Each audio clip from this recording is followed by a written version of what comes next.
স্ত্রীকে মানসিক অশান্তিতে রেখে ভাত কাপড়ের ব্যবস্থা করার নাম স্বামী নয়। মনে রাখবেন, একজন স্ত্রী একবেলা না খেয়েও থাকতে পারে, কিন্তু তার স্বামী যদি তাকে মানসিক অশান্তি দেয় আর চরিত্রহীনতার কাজ করে, একজন স্ত্রী এটা কখনোই সহ্য করতে পারে না। স্বামী হওয়া মানে শুধু ভাত কাপড়ের ব্যবস্থা করা নয়, কারণ আল্লাহ স্বামী স্ত্রীর সম্পর্ক বানিয়েছে মানসিক শান্তির জন্য।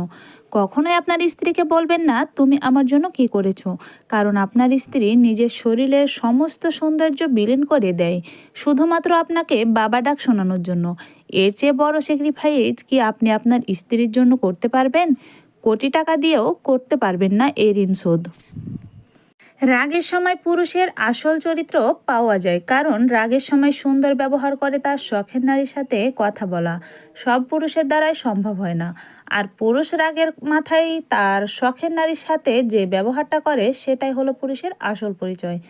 আমার স্বামীর খারাপ সময় যারা নিজেদের আসল রূপ দেখালেন, তাদের বলতে চাই, আমার স্বামীও সময় ঘুরবে, তবে আপনাদের কথা চিরদিন মুখগুলো চিনে থাকবো সারা জীবন, ইনশাল্লাহ। ডিভোর্স এর ভয়ে সংসার টিকিয়ে রাখা এটা কোনো সংসার নয়। সন্তানের জন্য বউকে ধরে রাখা এটাও কোনো সংসার না। সংসার হচ্ছে একটা মানসিক শান্তির জায়গা, আপনার আপন ঠিকানার জায়গা। সংসার হচ্ছে আমাদের জীবনের জান্নাতের এক টুকরো।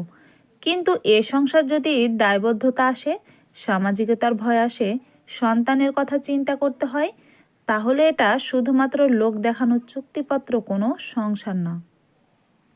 শ্বশুর বাড়িতে জালে জালে শত্রুতা তৈরি হয় কেন জানেন? এর মাত্র কারণ হচ্ছে শাশুড়ি।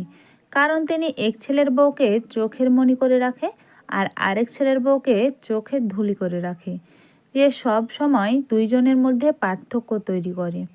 বেশি ভালোবাসলে বা বেশি সম্মান করলে মানুষ আপনাকে তুচ্ছ ভাবে, যার প্রমাণ আমি নিজে। মানুষকে অতিরিক্ত সম্মান করতে হয় না, যে সম্মান পেয়ে আপনাকে ছোট ভাবে, যার প্রাপ্য যতটুকু তাকে ঠিক ততটুকুই সম্মান করা উচিত।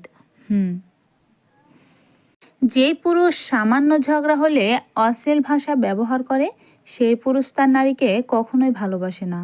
আর ঝগড়া শেষ হয়ে গেলে বলে, আমি তো রাগের মাথায় বলেছি।